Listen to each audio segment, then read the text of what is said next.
प्रख्यात मनोचिकित्सक डॉक्टर ऋचा पाठक द्वारा रचित हिंदी उपन्यास पछतावा का विमोचन किया गया।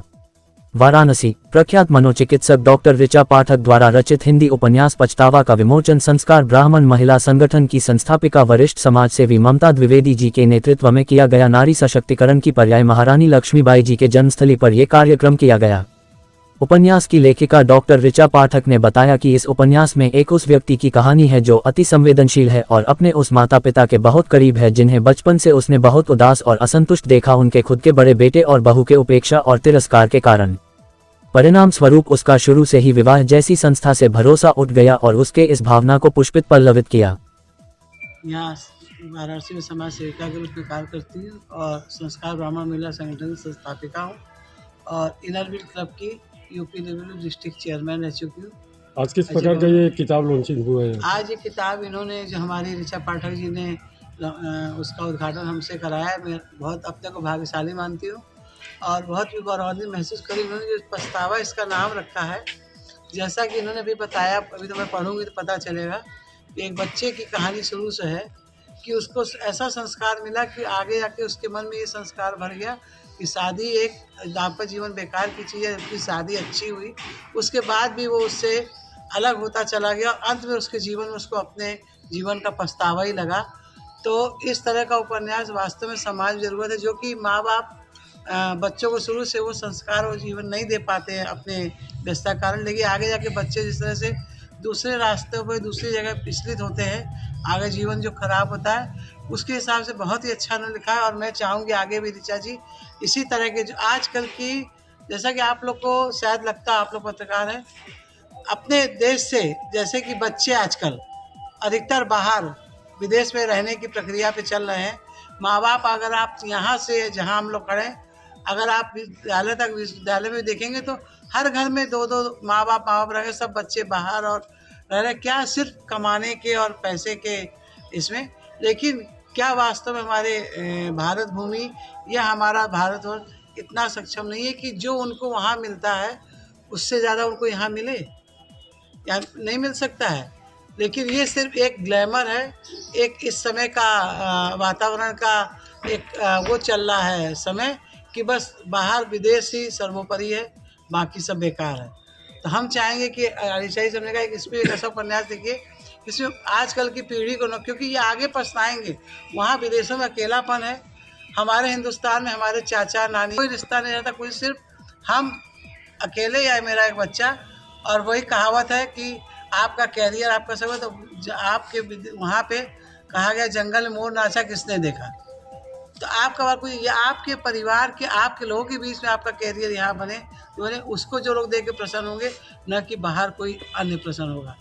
तो हम चाहेंगे इस तरह के एक समाज आ रही है स्थिति, उसको ऋचा जी चाहेंगे कुछ उसके बारे में लिखें और समाज में बच्चों को अवगत कराए, जो आगे आने वाली पीढ़ी कम से इससे उत्प्रोत हो और ये चीज़ हम लोग रोक सकें। Thank you. क्लिनिकल साइकोलॉजिस्ट हूँ और साथ ही मैं एक साहित्यकार भी हूँ। मैडम जी, पछतावा बहुत ही चर्चित उपन्यास हम लोग देख रहे हैं, क्या विषय, क्या उद्देश्य और क्या कहना चाहेंगे? विषय काफ़ी मतलब उपयोगी इसलिए मैं कहूँगी क्योंकि मेरी जो भी कहानियाँ होती हैं वास्तविक आसपास की घटनाओं से ही, सत्य घटनाओं पे आधारित होती हैं। और उसके अलावा हमारा प्रोफेशन ऐसा है कि यहाँ लोग आते हैं कुछ समस्याएं लेके, जो भी मानसिक समस्या से ग्रस्त होता है, कुछ ना कुछ उनके प्रॉब्लम्स जड़ से, इमोशन से जुड़े होते हैं। तो उसी तरह ये जो कहानी है, इस कहानी में भी एक जो नायक है वो बचपन से, जैसे जन्म के साथ सब लोग अच्छा होता है, बहुत ही अच्छा सकारात्मक था। उसके माँ बाप भी नॉर्मल थे, लेकिन जब उसके एक भाई था, उसकी शादी हुई और उसकी वाइफ बहुत ही निगेटिव आई, तो उसके माँ बाप इतने दुखी हुए कि उसने बहुत छोटे बच्चे के दिमाग में नेगेटिविटी फीड करनी शुरू कर दी कि शादी करने से बेटे दूर हो जाते हैं, इस तरह की बातें। नतीजा वो पहले तो शादी करना ही नहीं चाहता था, लेकिन एक उम्र के बाद उसको लगा कि नहीं, शादी होनी चाहिए और अच्छा प्रस्ताव आया, उसने शादी कर भी ली। लेकिन छोटी छोटी चीज़ों से उसके अंदर पहले से निगेटिविटी भरी थी और फिर माँ बाप इतने ज़्यादा उसके वजह से असंतुष्ट रहने लगे कि माँ बाप को खुश करने के चक्कर में उसने बिना किसी कारण के शादी के 1 वर्ष के अंदर में ही अपनी पत्नी को डिवोर्स दे दिया। उसको एक लड़का भी होता है जिसकी जानकारी नहीं है, और उस जिस परिवार के लिए उसने किया, वो लोग प्रॉपर्टी लेकर उसके साथ बहुत ही इतना गलत किए कि वो घोर मानसिक रोग का शिकार हो गया, सिजोफ्रेनिक हो गया। और वो जब मैडम जी, बहुत ही मार्मिक स्टोरी है। और इस जगह पे आपने चूज़ किया है, क्या कोई विशेष रानी लक्ष्मीबाई?